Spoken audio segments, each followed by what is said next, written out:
जिलों का दौरा कर रहे हैं, पब्लिक का भी रिस्पांस कैसा है सर? बेहतरीन है। कांग्रेस पार्टी पावर में आया हुआ, तेलंगाना में माहौल कुछ चेंज है। बीजेपी की पार्टी, बीआरएस पार्टी कुछ भी नहीं करी। आपको मालूम है केसीआर के वादे, नरेंद्र मोदी के वादे खाली जुमले और फ्लॉप है।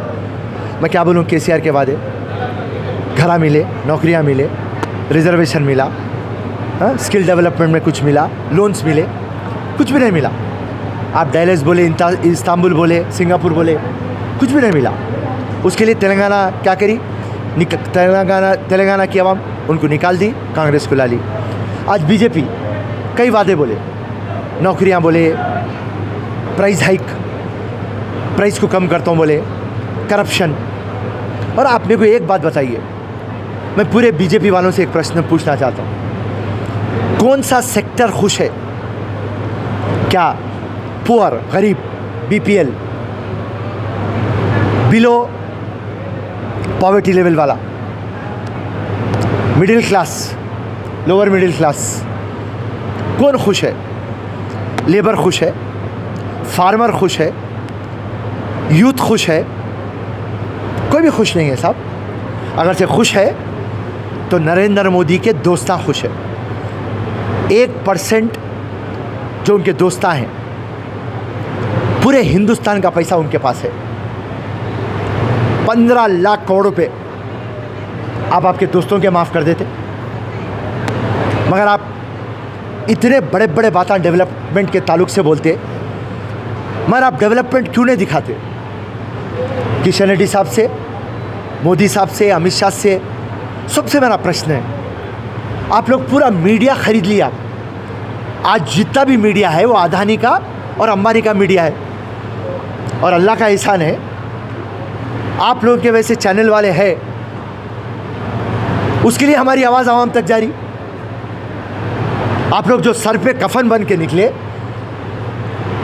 और सच्चाई आप दिखा रहे हैं, आप सब चैनल वालों को मेरा सलाम। वरना जितना भी मीडिया हाउस है उनसे डीलिंग कर रहा, उनसे बिजनेस कर रहा, और पूरा मीडिया हाउस बीजेपी का प्रोपेगेंडा कर रहा। आज तक एडवर्टाइजमेंट देखता था मैं बड़े चैनलों में, अब पूरा प्रोपेगेंडा, लोग परेशान। अरे भाई बीजेपी ऐसा काम कर रही, वैसा काम कर रही। तो मैं पूछता हूँ आपको, तेलंगाना के लिए आप क्या करें? सिकंदराबाद के लिए आप क्या करें? और सिकंदराबाद में एक कॉन्स्टिट्यूएंसी है नामपल्ली, आप क्या करें? कौन सी गली, कौन सी बस्ती आप डेवलप करें? आप जो भी लीडर आप पे बात करता, आप उसको ईडी सीबीआई में फंसा देते, डुप्लीकेट के साथ डाल देते, आप उसको डरा देते। जहाँ पर भी नॉन बीजेपी गवर्नमेंट रही थी, आप गवर्नर को बोल देते कि वहाँ की जो भी गवर्नमेंट का काम है उसके फाइला रोक दो, पैरालाइज कर दो, काम धीमा कर दो। मैं खुली आपको एग्जांपल देता हूँ तेलंगाना का। 2 एमएलसी दिए, कैबिनेट साइन कर दी, कैबिनेट साइन करे बाद फाइल गवर्नर के पास है।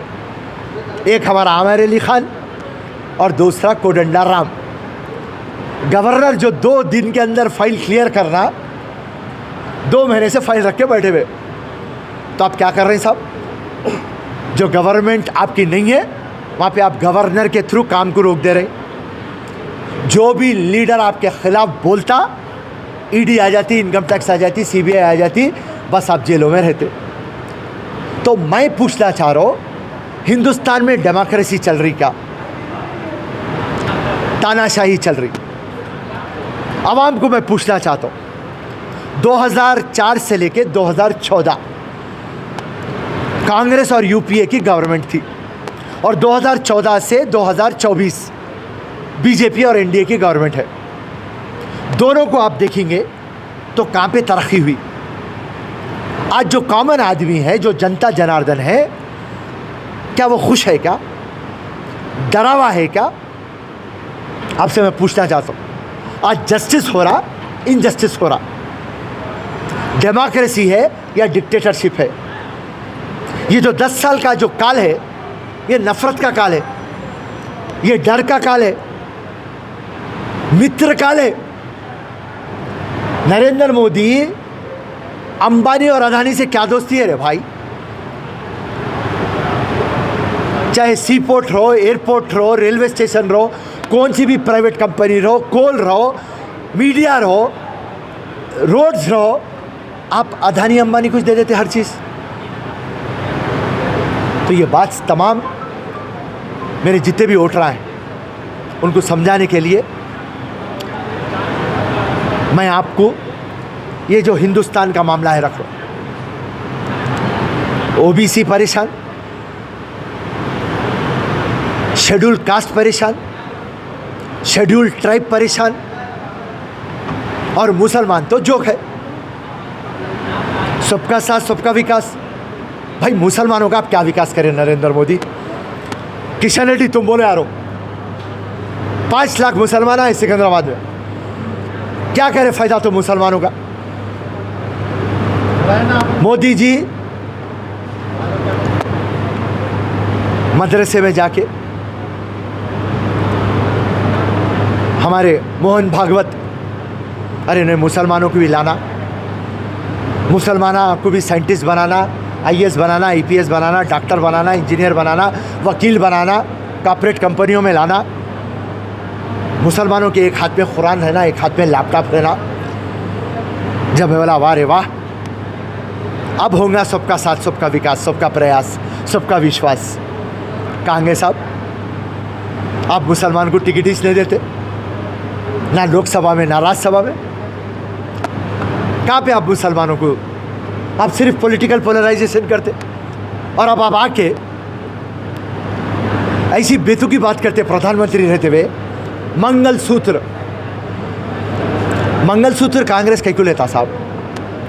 60 साल राज करा कांग्रेस, आपके दिल में चोरी है मोदी साहब के। मोदी साहब अपने बीवी का मंगलसूत्र चुरा लिए थे शायद। और रही बात आके मुसलमान बच्चे पैदा करते, बच्चे पैदा करते। बाल ठाकरे को कितने बच्चे थे मोदी साहब? बताओ कि बाल ठाकरे के बाबा को 11 बच्चों में, भाई बहनों में एक बाल ठाकरे निकला। तोगड़िया के कितने भाई बहन थे? 9। अडवाणी 8, 7, मोदी जी 6। मुसलमान बच्चे पैदा करते, बच्चे पैदा करते। परेशान होते मोदी, पाकिस्तान चाइना की बात करते। क्या बोलूँ मैं हमारे प्रधानमंत्री को? तो ये तमाम चीज़ें हमारी आवाम देख रही, तो उसके लिए पॉलिटिकल पोलराइजेशन छोड़ो, डिवाइड एंड रूल छोड़ो। हाँ, कांग्रेस पार्टी एक है जो यूनाइट और लीड करती। आज हिंदुस्तान तरक्की करा तो कांग्रेस के टाइम पे तरक्की करा। खाली ये बकवा करते, पन्ना प्रचारक है इनके पास, बूथ मैनेजमेंट करते और कॉर्पोरेट कंपनियों का जो इन्हें साथ देते और इनके दोस्तों को जो 15 लाख करोड़ माफ़ करे वो लोग चेकान देते वाइट मनी में, उसको बोलते पोल बॉन्ड। वो पैसे रख ले के पन्ना प्रचारों को लाके बूथ को मैनेजमेंट करके ये सरकार लेके आ रहे। तो ये बात अब समझ में आ गई। और जो भी मेरे को सुन रहा, मेहरबानी करके एक दिन की कुर्बानी दीजिए। गर्मी है मगर आप लाइन में ठहरिए, साथ में पानी बटर मिल्क ले जाइए और ये नरेंद्र मोदी को यहाँ से निकाल के फेंकिए। आपके ख़ानदान, आपके बच्चों का मुस्तकबिल और ये शहर का मुस्तकबिल और ये देश का मुस्तकबिल अगर से आगे बढ़ना है तो कांग्रेस हुकूमत आना है, इंडिया ब्लॉक आना है और एक सेकुलर गवर्नमेंट आना है, एक तानाशाही गवर्नमेंट को निकालना है। जय हिंद। सब एक लास्ट सवाल है, आज मैनिफेस्टो गालीबोन में हालात हाथ बदलेगा, हालात बोल के उसके ऊपर थोड़ा आपका क्या है? देखिए साहब, आज मैनिफेस्टो की बात करते तो लोग मजाक करते, आप मजाक कर रहे हैं बोलते, क्योंकि टीआरएस का मैनिफेस्टो मजाक बन गया, बीजेपी का मैनिफेस्टो एक मजाक बन गया। आज जो कमेटी के हमारे चेयरमैन साहब थे श्रीधर बाबू साहब को मैं बोला आप मैनिफेस्टो बनाना बड़ी बात नहीं है, मगर मैनिफेस्टो को अमल करना है। जिस तरीके से हर एक मज़हब को उसकी कोई इम्पॉर्टेंट किताब होती, वैसा एक सेक्रेट किताब की तरह देखना है, उसको एक ईमानदारी के पर्चे की तरह देखना है, और जो हम बोलते हैं वो करना है। बोलना बहुत आसान है, मगर बोल के आप पूरे जने मुकर जाते। और एक चीज़ जो मैं पहले दिन से बोलता, आप मैनिफेस्टो पब्लिक को बताते और आप वो अमल नहीं करते, तो आगे जाके मैं इलेक्शन कमीशन को बोलूँगा, जो मैनिफेस्टो बता के पब्लिक को दीवाना बनाते, बेवकूफ़ बनाते, ऐसे मैनिफेस्टो अमल नहीं हुआ तो वो political party next time election नहीं लड़ना। वो पॉलिटिकल पार्टी के ऊपर चीटिंग का केस आना, ब्रीच ऑफ ट्रस्ट का केस आना, पर हिंदुस्तान में ये कानून नहीं है, ये कानून लाना है। तो आज गांधी भवन में मैनिफेस्टो जो भी रिलीज़ हुआ, हम बहुत सोच समझ के रिलीज़ करें, क्योंकि जब हम 6 गारंटियाँ रिलीज़ कर रहे थे, केसीआर पलट के बोला कहाँ से लाते, इतने पैसे कहाँ हैं, और हम मजबूती से बोले तेलंगाना सरप्लस स्टेट है, हम ला लेते। और जब हम पब्लिक में 6 गारंटी लेके गए, केसीआर साहब भी वो 6 गारंटियाँ लेके गए, मगर 2014, 2018, 2019 में जो केसीआर के बट्टेबाजी के मैनिफेस्टो थे, वो मैनिफेस्टो फिर बट्टेबाजी का है बोल के पब्लिक कांग्रेस की बात को भरोसा करी और कांग्रेस को पावर में लाई। तो मैनिफेस्टो बनाना बहुत आसान है, अमल करना मुश्किल है, और इंशाल्लाह कांग्रेस का इतिहास रहा, 100% तो हम अमल नहीं कर पाएंगे, मगर बराबर 60% हम अमल करेंगे। सर लास्ट क्वेश्चन है, पब्लिक सर्वे के मुताबिक हमने कहा तो पब्लिक का ये कहना है कि फिरोज खान दिन देख रहा ना रात देख रहा, दानम नागेंद्र को जिताने में लगा हुआ है, इसके ऊपर आपका क्या कहना है? देखिए, सियासत हमारे को 24/7 है, हम ना संडे देखते ना ईद देखते, इलेक्शन रहा तो भी सेम, नहीं रहा तो भी सेम, क्योंकि हम नामपल्ली को हमारा ख़ानदान माने, और नामपल्ली हमारी महबूबा भी है, हमारी जान भी है। तो ये जो भी नामपल्ली की आवाम है, ये मेरा परिवार है।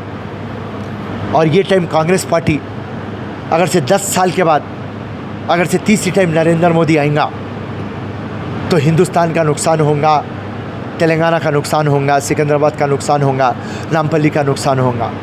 तो ये नुकसान नहीं होना बोल के अवेयरनेस, जिस तरीके से तेलंगाना में हम केसीआर के ताल्लुक से बोल के कांग्रेस की हुकूमत लेके आए, वैसा अवेयरनेस का काम हम कर रहे हैं।